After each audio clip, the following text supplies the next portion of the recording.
मस्त झाला होता हो शिरा. चला निघतो आम्ही आता. हो, अशा येत जा हा अधनं. अहो आता यावंच लागणार वरचेवर. हो खरंय. गौरी बेटा काळजी घे ग. चल चला बाय गौरी, आराम कर, उद्यापासून पुन्हा कामं आहेतच. बाय. येते इंदुताई. या आई येतो. या. आई मी आले. अगं तू कुठे चाललीस? काम आहे जरा माझं.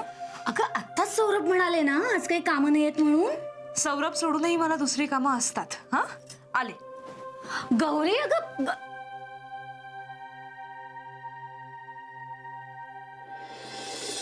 ओशा मामा वामा चामा मामा जुआकर बाबा कोकर रामाश्रम में पार्टी है मामा ओ जीवजा मा क्षमा अरे बाबा रामाश्रम में पार्टी है, बहुत मजा आने वाला है.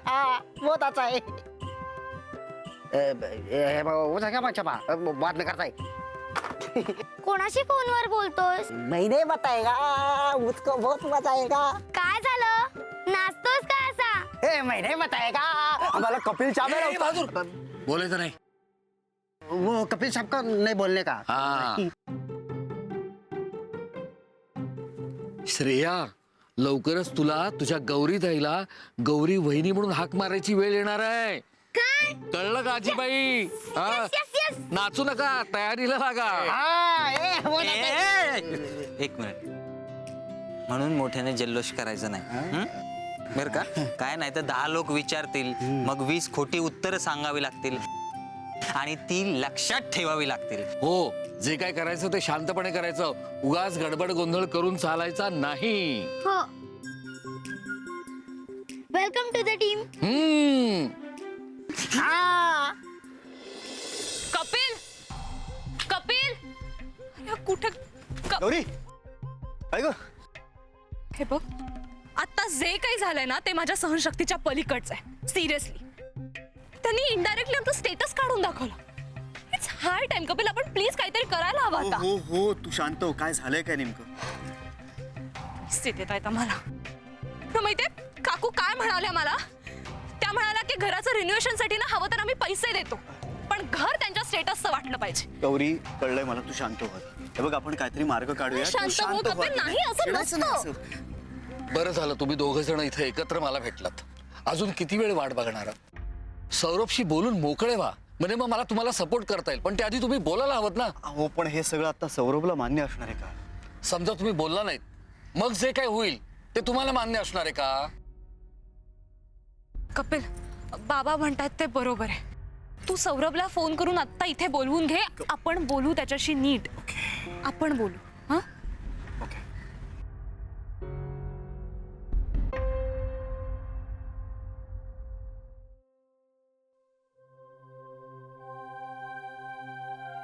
सौरभाला आता ठरल्याप्रमाणे सौरभशी बोलून घ्या. हा काय ग? टाकाला सगळं आईनेच एकटीनेच हँडल केलं. त्यांना अजून काहीतरी झालं असतं तर. सौरभ, इतका नको निगेटिव्ह विचार करूस. सिरियस नाही आहे अरे काही. हा हो पण डॉक्टरांनी काळजी घ्यायला सांगितलं. त्यांना कुठल्याही प्रकारचा स्ट्रेस देऊ नका असं सांगितलं. पण तू घेशील की काळजी? मी बाबांना सोडून कुठेही जाऊ शकणार नाही. मला त्यांच्याबरोबरच थांबावं लागणार आहे. गौरी प्लीज उद्यापासून बाहेरगावच्या केसेस तू हँडल कर. मी सोनसरी सोडून आता कुठेही जाऊ शकणार नाही. You just don't worry. तू काकांबरोबर थांब. ऑफिसची काळजी करू नकोस, सगळं मी सांभाळेन. Thank you so much. नाही तू एकटीने सगळं नीट हँडल करशील ह्यात काहीच वाद नाही. आणि तशी तू स्ट्रॉंग आहेस ना, म्हणूनच बाबांनी तुला निवडले माझ्यासाठी. Really very lucky. पण बाय द वे कपिलला काही बोलायचं होतं का माझ्याशी? गौरी, तू इथेस होय? आणि बाबा कुठे आहेत तुझे? अगं ते घरी गेले का? अरे देवा, अगं मी गोखल्यांना बघायला इकडे आले घराला कुलूप लावून. आता ते तिकडे जातील तर घर बंद असणार. अगं ओके, तू हायपर नको होस. ते रामाश्रयात थांबतील आणि घराची किल्ली माझ्याकडे दे. तसंही माझी स्कूटर रामाश्रयात आहे. मग स्कूटर घ्यायला मला रामाश्रयात जावंच लागेल. मी बाबांना घेऊन घरी येईन. नाही, मी गोखल्यांना बघितलंय, ते झोपलेत. तेव्हा आता माझं इथे काही काम नाहीये. मी घरी जाते, तू ये बाबांना घेऊन. मी सोडतो ना तुम्हा दोघींना. बाबांना अतरंग सोडेल नंतर स्कूटरवर. अरे पण स्कूटरची किल्ली माझ्याकडे आहे सौरभ. पण ठीक आहे ना, मी जाताना देतो मी रामाश्रयामध्ये किल्ली. त्यासाठी तू कशाला दगदग करतेस? म्हणजे उद्यापासून खूप काम पण आहे गौरी. नाही नाही, दगदगीचा तसा काही प्रश्न नाहीये. तसंही रामाश्रयात माझं थोडं काम आहे, त्यामुळे मला जावंच लागेल. मी घेऊन येते बाबांना. You don't worry. आणि तुम्ही थांबा इथे बाबांजवळ. नाही, कसं आहे आई की माझे काका येणार आहेत माझ्या बाबांना भेटायला. आणि एनिवे मला घरी जावंच लागणार आहे. आईला औषधं आणून द्यायची आहेत. सो काही हरकत नाहीये, मी सोडू शकतो. ठीक आहे, तेवढं म्हणतायत ना, जाऊयात. चला हो. चल चल ग. कपिल, अरे वैकर काका, बरं गोखले काका कसे आहेत आता? त्यांची तब्येत स्थिर आहे, पण तरी कंडिशन सिरियसच आहे. काही ऑपरेशन करावं लागेल वगैरे काही डॉक्टर म्हणालेत? डॉक्टरांनी सध्या तरी तसं काही सांगितलेलं नाहीये. मी इनफॅक्ट अतरंगला पाठवलंच होतं काकूनं निरोप द्यायला. त्याला तेही म्हणालो मी की काकूनं जर हॉस्पिटलवर जायचं असेल ना तर त्यांना घेऊन जा.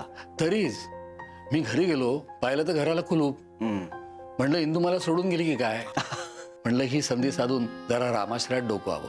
अहो काय नाही, आणि अतरंग आला ना की सगळा रिपोर्ट मिळेलच आपल्याला. हो तर, आणि इंदू तिथं काय काय बोलली हेही आपल्याला ऐकायला मिळेल. तुम्ही काय एकटेच आलात? म्हणजे माझ्यासोबत आणखीन कोणी असायला हवं होतं का? नाही, थट्टा केली. गौरी हॉस्पिटलमध्येच थांबली आहे. सौरभची धावपळ तिने बघितली आणि मग म्हणाले की गोखले वहिनींसोबत मी थांबते. नाही, आणि अशा कंडिशन मध्ये कोणीतरी आपल्या बरोबर असणं हा आधारच असतो म्हणा. आता गोखल्यांना किमान 7-8 दिवस हॉस्पिटलमध्ये राहावं लागेल. बापरे. आणि त्याच्यानंतर डिस्चार्ज मिळाल्यानंतर रिकव्हरीला काही आठवडे लागतील. हा, म्हणजे आणखीन काही दिवस आपल्याला थांबावं लागेल सौरभशी बोलण्यासाठी.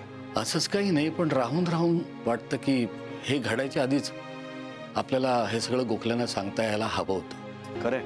नाही, इनफॅक्ट मी सुद्धा त्याला एकदा सांगायला गेलो होतो, तेव्हा त्याच्या घरून त्याला फोन आला आणि म्हणे गुरुजींनी साखरपुड्याची तारीख काढलेली आहे. ही बातमी ऐकून त्याचे आजोबा कधी नव्हते 3 दिवसांनी जेवले. आता हे ऐकल्यानंतर मी त्याला कसं सांगणार आहे? काय की जगाची चिंता व्हायची खोड साठ्यांना आहे. आणि त्यामुळे साठ्यांनी बऱ्याचदा आपलं नुकसानही करून घेतलेलं आहे. आता हा गुण म्हणायचा का अवगुण म्हणायचा, पण हा वडलोपार्जित गुण तुझ्यातही आलेला आहे. काका, आय एम सॉरी, माझ्यामुळे तुम्हाला खूप मनस्ताप होतोय ना. नाही, या गुणाचा संसर्ग मलाही झालेला आहे. मला अगदी संधी चालून आली होती गोखल्यांना हे सगळं सांगायची. त्यासाठी मी क्लबमध्ये त्यांना भेटलो, पण ती संधी काही मला साधता आली नाही. बघूया.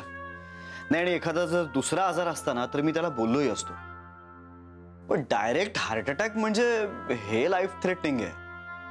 त्यामुळे जर आत्ता या कंडिशन मध्ये आपण त्याला सांगितलं तर तो टेन्शन मध्ये येईल, आणि जर आपण त्याला सांगत नाही तर आपण टेन्शन मध्ये. बघूया, काहीतरी मार्ग निघेल. बघूया. सध्या मी याचा विचार करतोय की गोखल्यांच्याकडे रामाश्रयातनं जेवणाचा डबा पाठवला तर त्यांची तब्येत लवकर सुधारेल का. मला माहितीये तिला कपिल आवडतो आणि कपिलचंही तिच्यावर खूप प्रेम आहे. अगं मी नाही, मालकच म्हणत होते आता थोड्याच दिवसात आपण लग्न करूयात म्हणून. तिचं नाव काय? रोझी का काहीतरी म्हणत होते.